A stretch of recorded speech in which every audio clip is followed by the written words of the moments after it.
Hello, everyone, and welcome to a very special episode of Spirits of Massachusetts.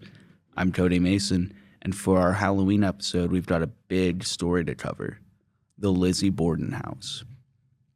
Down in Fall River, the house was the property of Andrew Borden from 1872 to 1892. It started off as a two-family apartment, but Borden would alter the house for it to become one big home for his family. Andrew Borden was a bank president and a member of Fall River High Society. He could have gotten a bigger and classier house than what he bought, but he chose to settle in a more middle-class home for its closeness to his business. In this house, his wife Abby, his daughters Emma and Lizzie, and his maid Bridget Sullivan would all live with him. Emma and Lizzie were children from Andrew's previous marriage. Their mother had died years prior, and Lizzie especially didn't get along with her new stepmother. Bridget Sullivan would note that the family tensions were so high that they never ate together. It certainly didn't help that Lizzie would grow to become embarrassed of the house she lived in, comparing it to the more lavish homes of her upper-class friends. This pot would simmer for years, and tensions would begin to boil in 1892. In that year, Lizzie had built a chicken coop in the backyard of the home, which would attract children to the house. Andrew had grown incredibly paranoid due to a robbery the year prior, and became frustrated with the influx of kids coming onto his property, so he beheaded every single one of Lizzie's chickens. Lizzie was so infuriated by this that she lived with other relatives elsewhere for a short time. The same year, Andrew would amend his will, leaving all his money, belongings, and his home in the hands of his wife, Abby. On August 3rd, Lizzie and Emma's Uncle John was in the area for a business trip and stopped by to stay and catch up with Andrew. He slept in the guest house upstairs, and Emma had left town to visit some friends of hers.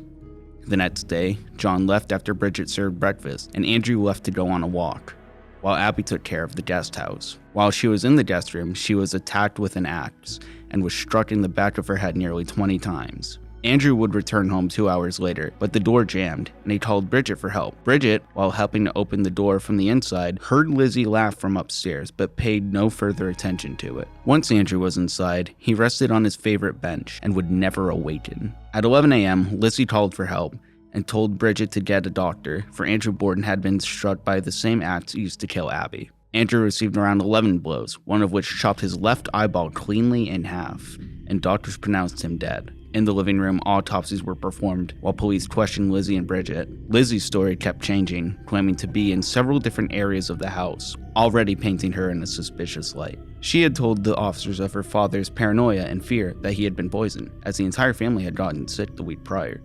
No traces of poison were found in the house, but it's interesting to note that Lizzie had tried, and failed, to buy some a few days before the murder.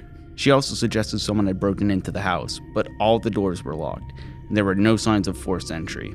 A small axe with a broken handle was found in the basement, but because DNA testing couldn't be conducted at the time, and it didn't appear to be dirty, it wasn't considered for evidence. Lizzie Borden was arrested after her father and stepmother's funeral, and was charged with 3 counts of murder. She was charged with both Andrew and Abby's individual murder, as well as a double homicide. Lizzie remained quiet, calm, and emotionless during the trial, save for when jurors brought out her late father's and late stepmother's skull. At the sight of this, Lizzie fainted, and this was enough for the jury to find her not guilty on all counts. The residents of Fall River were incredibly unhappy with this, with a local newspaper starting a now infamous schoolyard rhyme. Lizzie Borden took an axe and gave her mother 40 whacks. When she saw what she had done, she gave her father 41.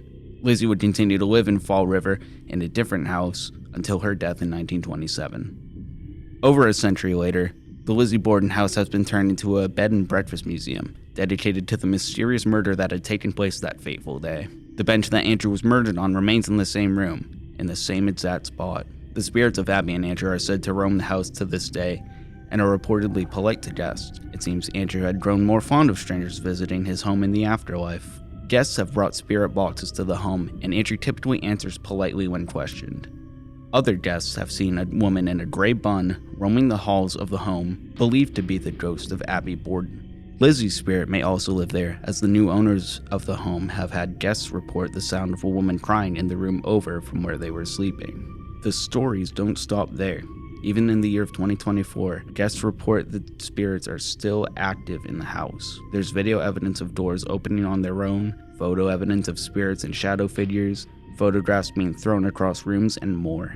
The house's reputation for being haunted has gotten it tons of attention from popular media. The Discovery Channel show My Ghost Story has a few episodes based on Lizzie Borden and her house. A good amount of YouTubers, including paranormal investigators Sam Gobach and Colby Brock, have gone to the house to investigate for themselves. You can book an overnight stay in the basement or one of the guest rooms.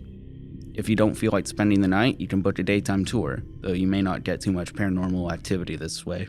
That's all I've got for the Halloween special of Spirits in Massachusetts. What do you think? Was Lizzie Borden responsible for the death of her father and stepmother?